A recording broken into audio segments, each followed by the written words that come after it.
मूर्तिजापुरात बजरंग दलाच्या कार्यकर्त्यांकडून 2 युवकांवर प्राणघातक हल्ला. मूर्तिजापूर ग्रामीण पोलीस स्टेशनमध्ये गुन्हा दाखल.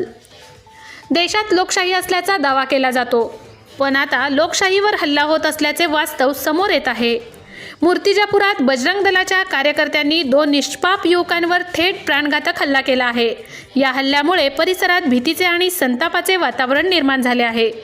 मूर्तिजापूर ग्रामीण पोलिसांनी दिलेल्या माहितीनुसार या प्रकरणात फिर्यादी सय्यद वाहब सय्यद मोहम्मद अली वय 26 वर्ष राहणार जुनी वस्ती यांनी दिलेल्या तक्रारानुसार दिनांक 29 मे रोजी सकाळी 4 वाजताच्या दरम्यान मी आणि माझे मित्र मोहम्मद अरबाज मोहम्मद नासिर राहणार खडकपुरा आम्ही दोघं अकोला येथील सलीमभाई यांची बोलेरो गाडीत खरेदी केलेली जनावरे कोल्हापूर येथून अकोला येथे नॅशनल हायवे क्रमांक 53 वरून जात होतो. त्यावेळी आमच्या गाडीला आसरा फाटा येथे बजरंग दलाच्या कार्यकर्त्यांनी पाठलाग केला.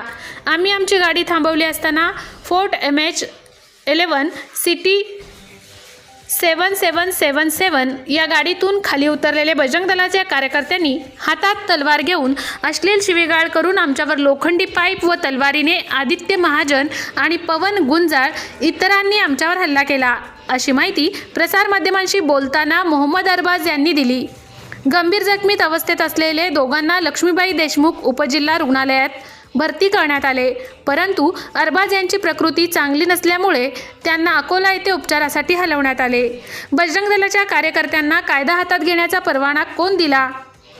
या देशात कोणालाही तलवार बाळगण्याचा अधिकार नाही. भारत हे संविधानाने चालणारा राष्ट्र आहे.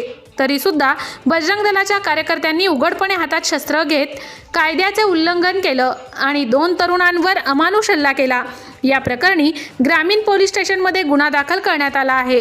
परंतु प्रश्न असा आहे की यामागची मूळ यंत्रणा कोण? अशा टोळक्यांना तलवारी कुठून मिळतात? आणि सर्वात महत्त्वाचं म्हणजे जर हेच सुरू राहिलं तर भारतातील लोकशाहीचे काय? देशात कायदा नाही तर जंगलराज. आज जर कोणालाही रस्त्यावर थांबून तलवारीने हल्ला करता येतो तर मग कायदा कुठे आहे? पोलीस व्यवस्था कुठे आहे? हे केवळ 2 युवकांवरचे हल्ले नाहीत तर भारतातील लोकशाही व्यवस्थेवरचा एक मोठा प्रहार आहे. पुढील तपास ठाणेदार श्रीधर गुट्टे यांच्या मार्गदर्शनात उपनिरीक्षक चंदन वानखडे करीत आहेत. सत्यशोधक न्यूज चॅनलसाठी मुख्य संपादक संतोष गवई, अकोला. मैं कोल्हापुर से पिकअप लेके आ रहा था. आसरे फाटे पे उस पर कुछ लोगों ने लड़कों ने टू व्हीलर से पथराव किया.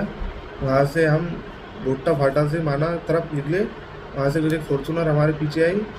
फिर हमने आगे जाके सरेंडर किया वही बोरगांव में.